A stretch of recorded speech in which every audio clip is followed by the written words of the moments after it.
adaptive has been a pretty scary thing. If we truly understand deeply what the content is that a kid needs and that we haven't confounded it, and we can build capacity among teachers so that they know if the kid doesn't get this, what happens next? Because right now they're pulling out a special ed textbook and grabbing something that looks kind of like it and teaching that whether or not it leads to the path. The learning progression frameworks that Smarter Balanced and us are using comes out of some Karen Hess's work that was actually funded by the National Alternate Assessment Center. We can't even build a test unless we have some kind of guide like that, in my opinion. The good news is that the other projects, I believe, are the general assessment projects are using those as well. So long answer to maybe something that didn't quite get at it. Should we be able to have a better handle on where kids are?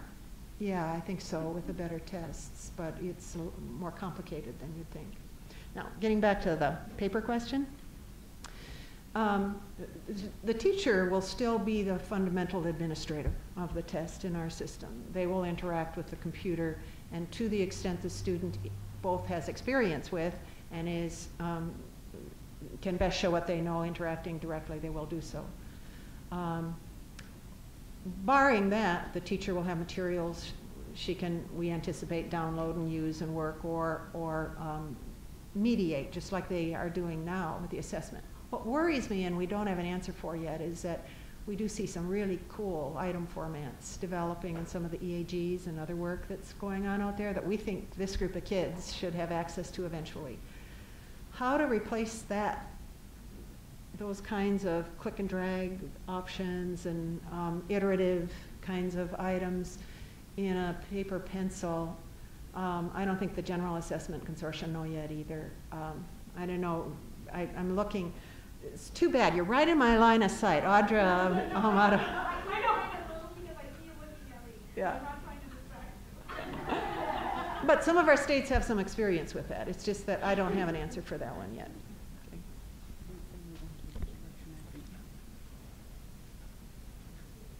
Okay. Yeah. I almost forgot what you're...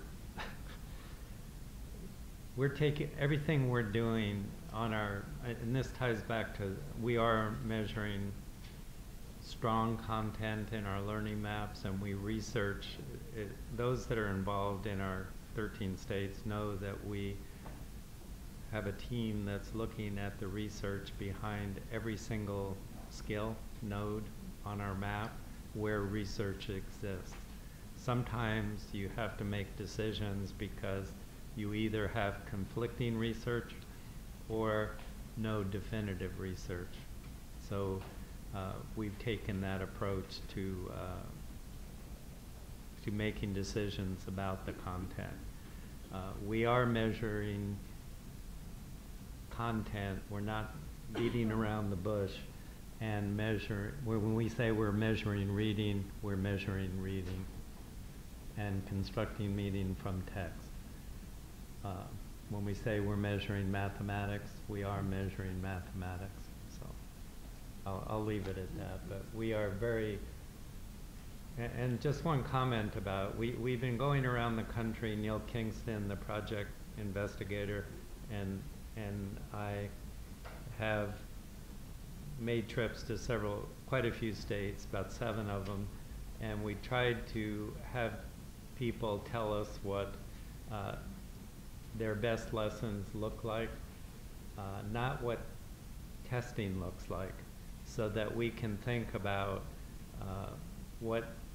how we can interpret that and try to tie it to innovative items and good ways to measure things that are seamless with instruction.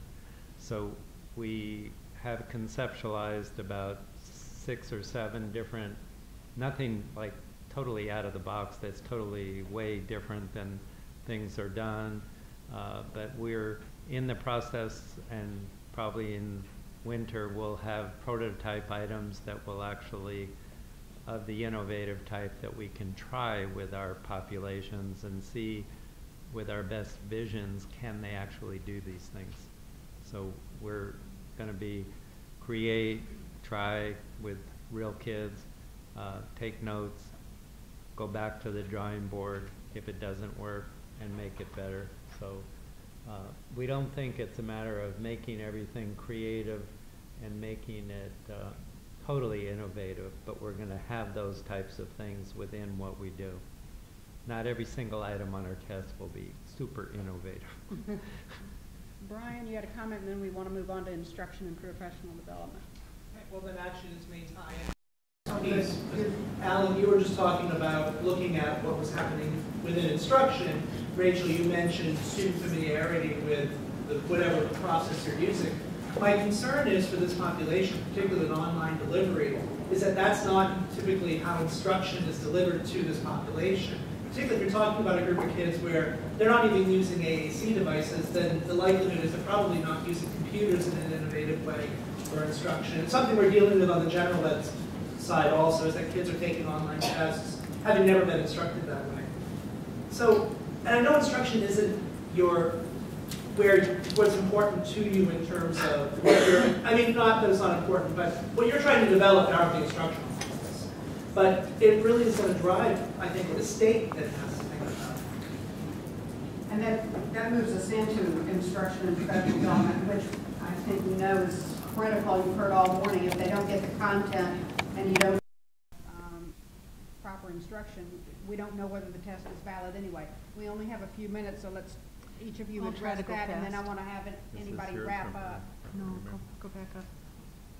I'd like them to have a few minutes for final questions to you or things for them to tell you to be concerned with. Well, actually, we did decide to invest pretty heavily in curriculum instruction and formative assessment materials. It's a comprehensive system, and part of that was that research from one of our partners at UNCC found that although we thought teachers were well equipped to do even data gathering, as you all know that we've been running around talking about what we've had to teach teachers to do, teachers appear to need direct instruction to understand how to teach and adapt and access the Common Core state standards for kids. So we're developing a comprehensive set of curriculum resource guides. It'll have everything from a general education unit that shows how you universally design that to bring these students into it, to show how other skills the kids are working on could be done within those, that shows how it can be applied to real world situations, that even has an RTI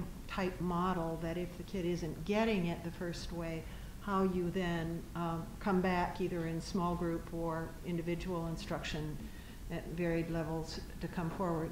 We also hope to have online modules, kind of like, you know how your kids come home and they say they've got to do something in math and you can't remember what it is, you Google it, right? It'll be kind of Google for teachers on the core content, being able to show them from general educators with content expertise what this is about, how it interacts. The good news is that all of that will be posted on our website for our partners' use immediately, and then we'll do some beta testing and it'll be free for everybody. It was an opportunity too good to miss, so that's just. But the difficulty we're finding is making sure across 4 highly sophisticated teams building different systems that we have a common, coherent, and aligned approach to the content. And we're spending a lot of time, again, several of you with us, on making sure that happens, because if that doesn't happen, we're going to cause more problems than we're going to solve. So we're in the works on that, but that's pretty exciting. I think your question relates to our professional development issues, and number one, maybe how our system works, how all the parts of our system need to be integrated within your state, within an individual state or member state. We've invested heavily with our partner, Karen Erickson at the University of North Carolina, Chapel Hill, and she's the team lead and developing our professional development modules that will tie everything together, from the rollout of standards to training with more universal design for learning and instruction. What is the learning map? How does that work with other standards we have? How do I interpret this data? How do I make a difference in instruction? And how can I've been doing it this way with these students and I'm not getting results, what's a better way to do it and get me better results? So we have a large number of modules she is creating that will be posted, and I said earlier, available anytime in all different formats for individuals, and they'll be sitting on our website. Obviously, we will share with everybody what we do. We are a federal project, so what we do is going to be open and open source for everyone. We're free. We're free, in other words. Well, we could go on for another hour. I know I had 2 pages of stuff that I could have had them in case they ran out of material. But I think one of the things this morning that was most profound to me was talking about making proficiency link more to a profile than a cut score. And I think that's such an important point, and I know that the goal of both of these groups is to do exactly that, to deal with the student's profile of what they really do know and can do, and it's going to take time and effort, and we're working so hard to do that, as well as linking with all the other consortia as well. Does anybody have anything else you'd either like to ask or say, would you please pay attention to this, or do you have some input that you'd like to? It's not your last chance, they'll be around, you can drag them off into a corner. In fact, they've been known to do that, end up in a corner somewhere. So that's usually them hiding. I wanted to just touch base real quickly about something that Rachel said, which I think is really, really important to all the states. Rachel, you made a comment about making sure that there's an infrastructure there for the states for us. And the teachers who are going to be asked to do this are so far removed from what's happening today, and building that capacity along the way so that they feel confident and confident and in the know as they move into having all these new assessment procedures and processes and the new technology and all that, I think is really something that the Next Step project is addressing critically. And I think we need to really keep our eye on that ball. That professional development, not just when we get to the assessment, but all along the way is a critical piece of the project. Thank you.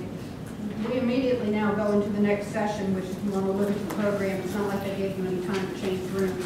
So if you're switching, 2:30 to 3:30 is the building existing state transition framework, but it's the same room. So if you're staying with